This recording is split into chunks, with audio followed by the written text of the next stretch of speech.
Thank you very much for coming to this talk. I appreciate that. So today my topic is about lobbying with Elixir using real-time LiveView and OTP. Basically, it's a very simple talk, and I'm here to do one thing, which is I'm here to explain why you should write programs in Elixir. And if you go away with that idea, then I have succeeded. So first of all, I can first talk about the case. In this case, what is the case here? Well, the case is that, for example, we've got some game lobbies. And for those of you who are not familiar with game lobbies, I'll explain what a game lobby is. Basically, game lobbies are like holding areas for prospective players who would join an online game. So the lobby usually would have some kind of team structure, and each team would have several slots. Each slot is for a particular role. And when everybody has joined and there are no empty slots left, then the lobby will be launched. So at any time, people may compete for slots. There may be some kind of contention. So a lobby may look like this. So this is an empty lobby initially. So there's nothing in it. Everything is empty. And later on, people will start joining slots, or what I call slot acquisition. And eventually, everybody would have their slot, and there may be spectators. So this is when the lobby gets launched. So lobby gets launched at this time when everybody has joined. So we can now look at the scope of the problem. Basically, we want to build a system to organize lobbies. And we just want to focus on acquiring slots and propagating the state of all these slots. Because the rest of the system really is run-of-the-mill stuff, because once you've got all the players, you can do whatever you want. It's really the competing for slots part that could showcase the concurrency here. So I want to digress a little bit and talk briefly about states and how the states are kept usually. So I will call state as a programmer's burden. And whenever you write programs, you will have to deal with state. So in the past, pages don't have any kind of state.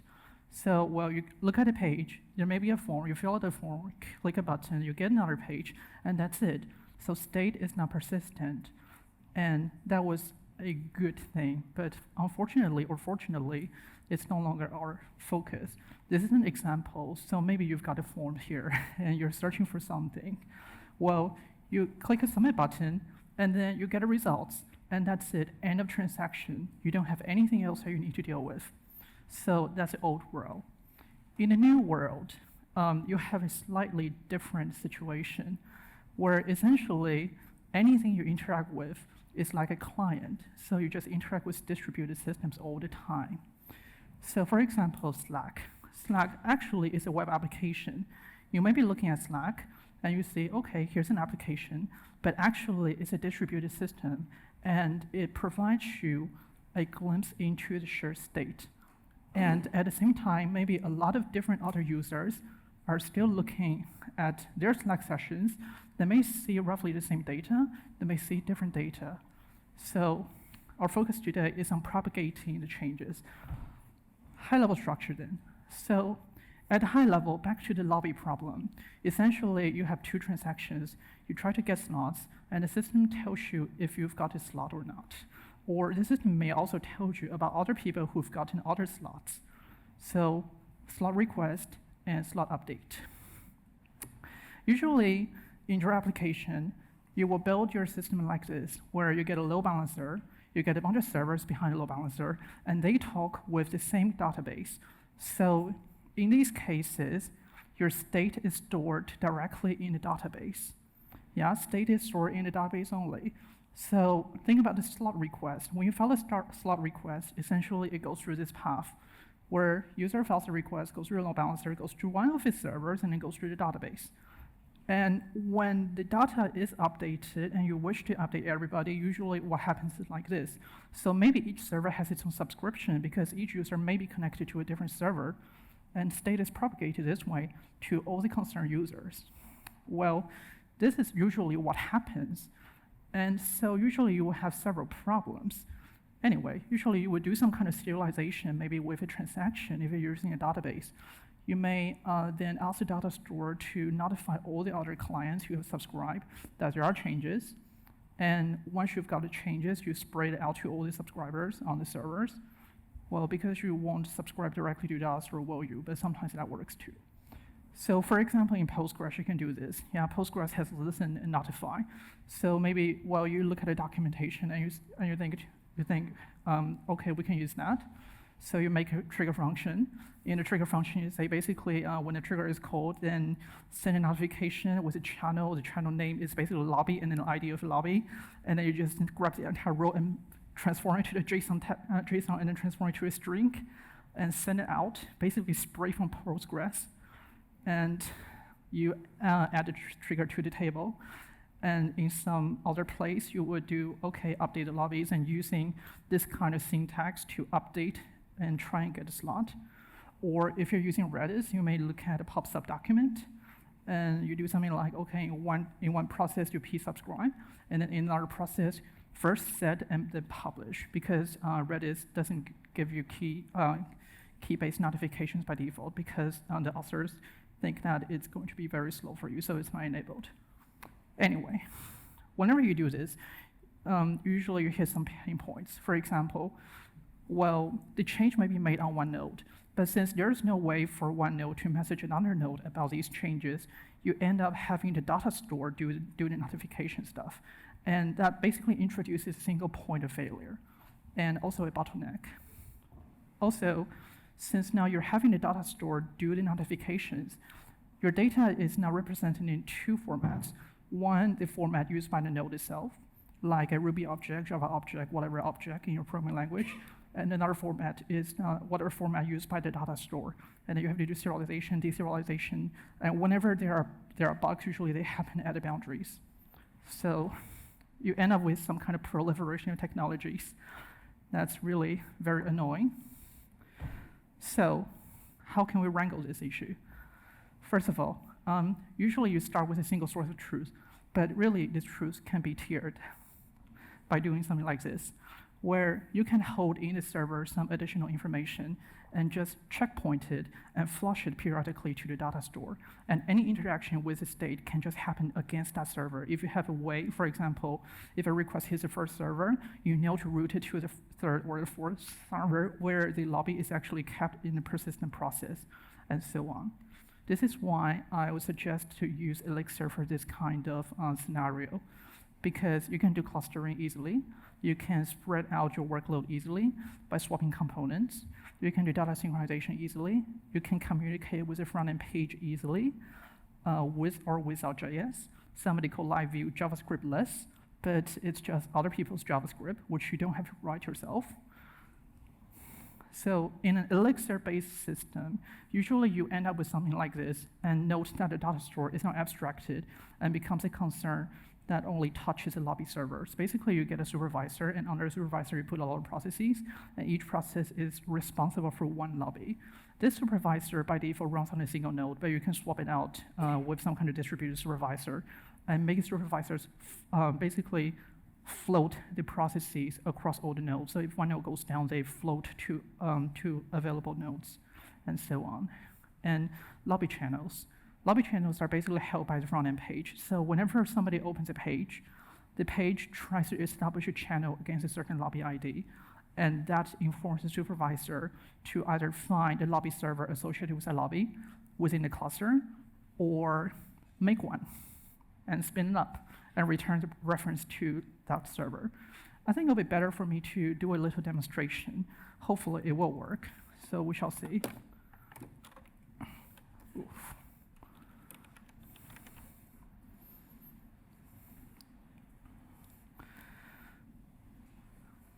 Okay, so I believe now we have screen mirroring set up, and I'm looking at a lobby system with no lobbies, because I just started it and it's using an in-memory store. So well, what I can do is I can use my demo script and start a lobby, and now I have a lobby here. When I click on the lobby, I can see a bunch of slots, and me myself, I can acquire any slot. if in another window I also look at the lobby, I can see the changes. So I click on this slot, and the slot updates, and I click on this one, and this one updates, and I click on this one updates, and so on. Basically, the idea is that anybody can come in and acquire a slot.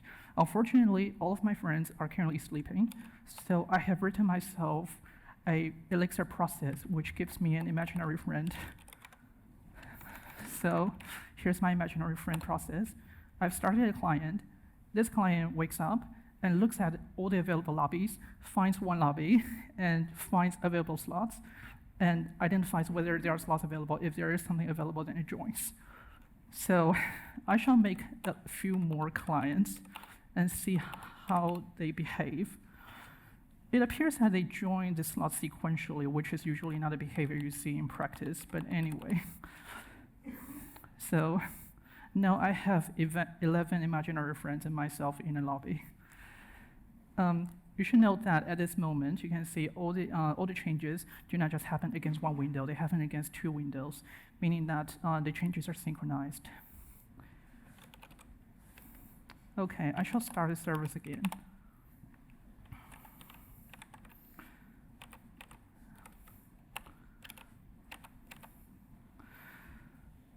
So,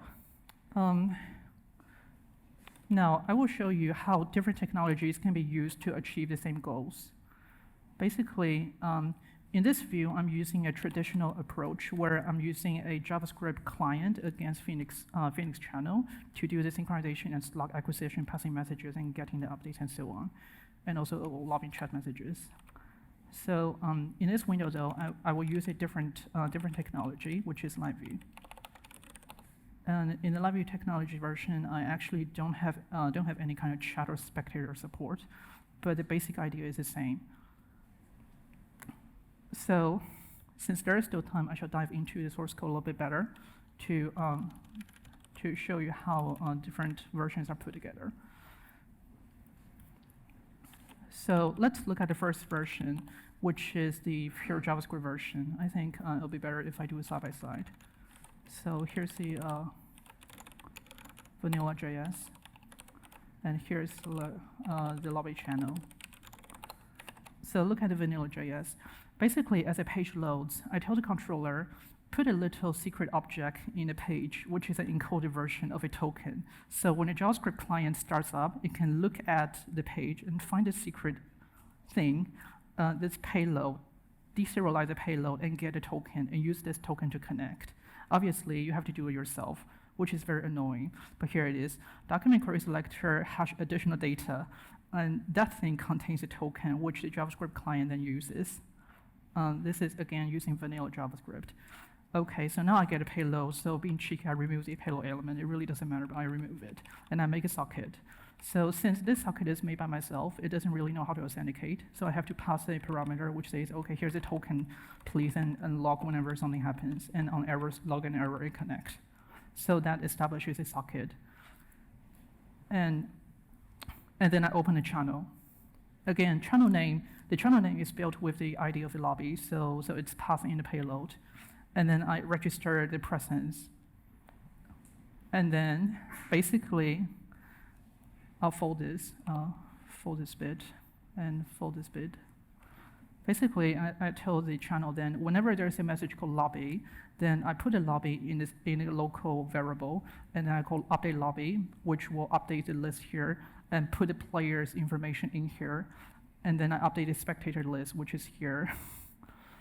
And whenever presence is updated, presence is another Phoenix tool which allows me to see who is looking at what page. It's essentially some kind of presence tracker which allows you to do some kind of online status annotation.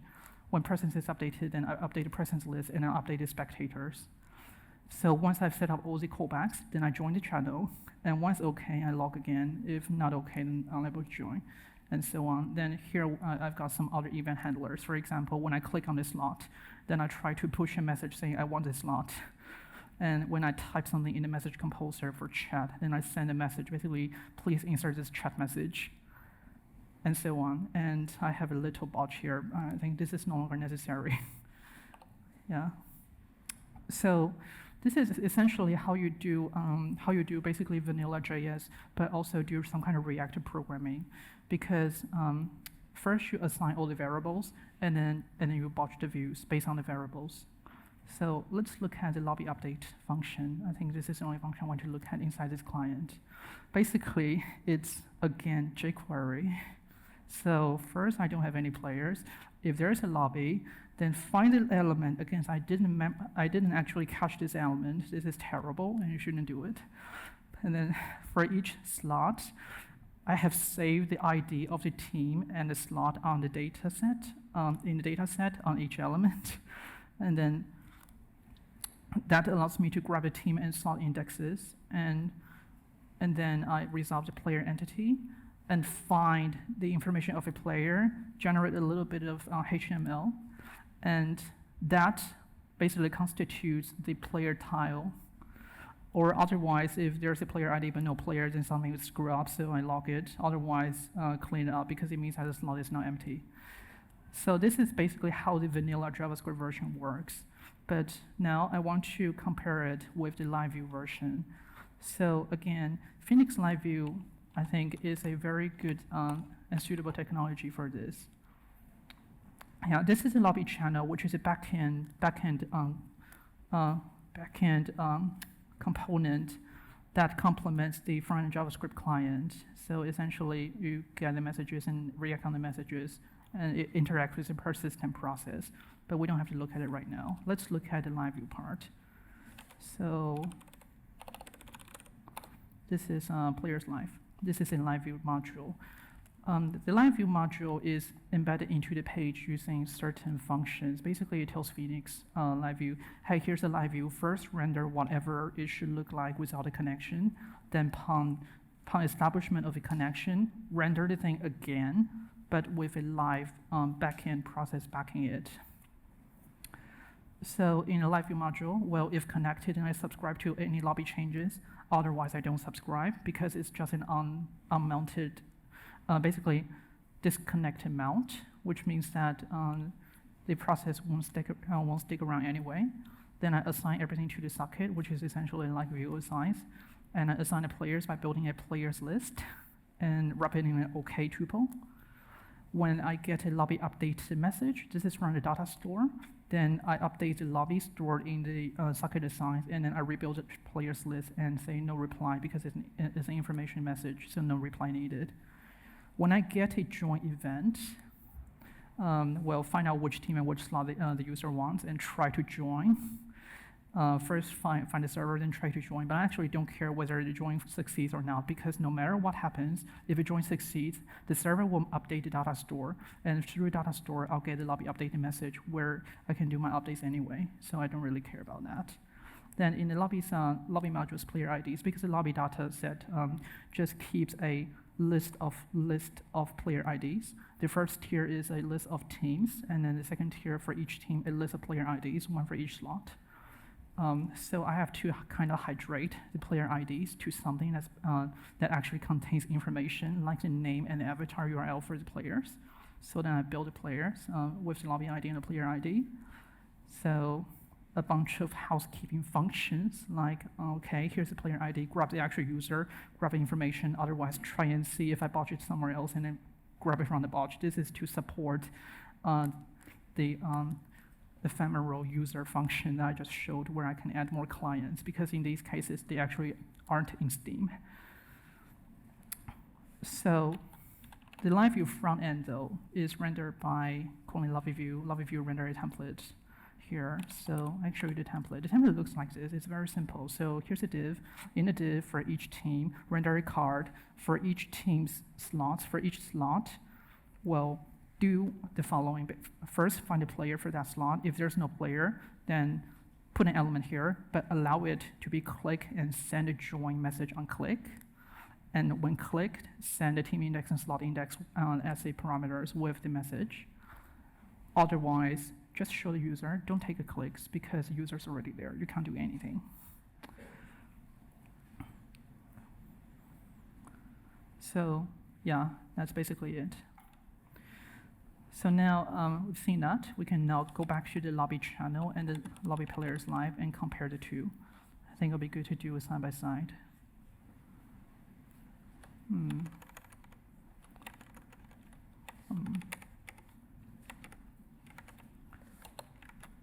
So this lobby channel, again, is used by the vanilla.js client without a lot of the infrastructure that we're used to when using LiveView. So in the lobby channel, I do something more like chat and presence. But aside from that, you can see it's mostly the same. Join lobby and grab the lobby ID, put them in some kind of state in assigned, and then push something after joining. After joining, push everything over. When there's an information message, push the entire lobby over. If there is some kind of message which is related to the chat, push the chat over, and so on. When there's a slot request, then send it to the gen server. It's the same. Yeah. So the key difference is that in the LiveView version, there's very, very little JavaScript I have to write. Why? I shall compare the JavaScript clients once more. So on the left-hand side, I have the vanilla client. On the right-hand side, I have the live client. So on the right-hand side, essentially, I don't have anything else because it's all defined through LiveView primitives. And here are the benefits, basically. So first of all, by using LiveView in this way, you minimize the chances of anything getting corrupted. You use the same template for server-side rendering versus further rendering. You don't have any kind of marshalling or marshalling stuff that you have to worry about. A LiveView is a process. So if on your page you have I would say fewer than 30 live views, you're fine. But I would suggest not using more than 5. I have in production used nested live views up to 40 or more, and it seemed to be okay for our use case, but it's not really recommended because each live view is a process. Right. So the time's almost up, so I shall return to the presentation. Oh. Okay. So after the demo, the summary, essentially I've shown you a backend solution, which is OTP style. Whatever front-end solution I have adopted, the backend spins up a lobby server, which accepts messages and sends out notifications for you. The front-end solution, no matter which solution I use, either using Phoenix channels and presence and the vanilla.js client, or using Phoenix LiveView, goes through the same API. But in the second solution, there's a drastic reduction in code required to build the front-end solution. Essentially, lobby is created and held in a data store. When a lobby page is loaded, either the LiveView session gets spun up and connection gets made, or the channel gets requested and connection is made no matter how. Then the front-end thing, the front-end process is represented on the server as a backend process. The backend process then communicates with the persistent lobby coordinator process, which is responsible for coordinating changes to that particular lobby. And then they're in two-way communication. So closing the gap. I think if there's one thing that I can leave you with, it is that you should use Elixir, because you can do fancy things in half the time. Thank you very much.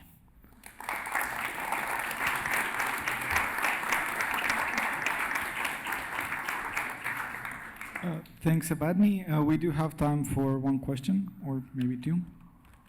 Anyone? Here we go. Hi, thanks for the talk. I used Elixir only a little bit, so I was wondering what would be like a typical stack for an application like this? So you would have like Actor, or you wouldn't use Acto, like Acto. Yeah, it's yeah, like so Acto is a way to help you communicate with your database. So you can use Acto, and you can also not use Acto. The problem is usually when you communicate with the database, so let's say you got 3 servers, and you do the write on one server. How do the other 2 servers know about the write? You have to have some kind of pub/sub mechanism to propagate the changes. So if you push that responsibility to the database, like in Redis do pub/sub or in Postgres do listen notify, you have performance implications, because now you're asking this single database instance to also not only deal with data, but also deal with communication. In Postgres, for example, listen notify, which is like, I want to register for all notifications pertaining to this topic. Whenever you do this in Postgres, you do the listen, that entry goes into a global data structure. So the more topics you register for, the slower it gets.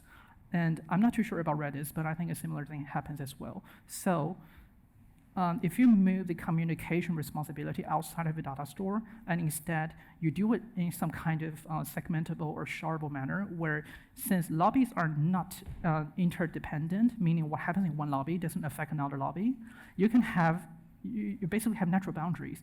So you can have each lobby server also act as some kind of publisher for messages. And then whenever it needs to save something to the data store, it saves this thing to the data store, but the data store doesn't need to respond with notifications. So what you use Acto, my answer is, if you have a Postgres database, yeah. If you have some kind of database and you want to save data to, then yeah, you should use Acto. But Acto itself isn't really equipped for notifications.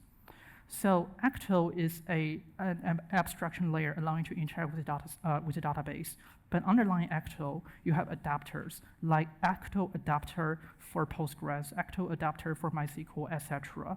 So Listen Notify for Postgres is supported by the gem called Postgres. But the author, Mr. James Fish of Postgres, has said a few times he didn't want to maintain that notification bit. So I think you can see where that's going. It's better to do notifications outside. So that's where Acto comes in and where it's not relevant. Thank you. Any more questions? Maybe just a quick question for me. So the LiveView thing on the client side. So how performant is it browser-wise? So does it re-render everything every time, or is it a bit smarter and tries to re-render partially? Well, so it depends on two things. It depends on how smart the authors are and how smart you are.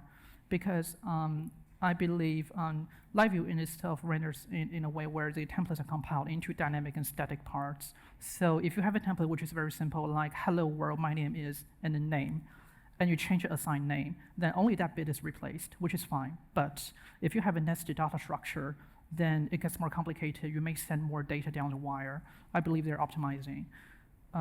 Also, if you call a function in the middle of a template, like you call a helper function, yeah, like in Rails you always do, like get localized something something. If you do that in a LiveView template, it appears that sometimes it breaks all the optimization and the entire thing is sent again. Another thing that you should probably consider is that the LiveView uses the Phoenix channel, and so all the messages are serialized on the same channel. So if you have a lot of updates going on, then they must be processed serially before any further messages can go across. There's basically just inbound signaling. So it used to be a problem for one of my projects, but no longer. Okay, thank you, Evadne, and I'll see you back in 10-ish minutes, I think, for the next talk.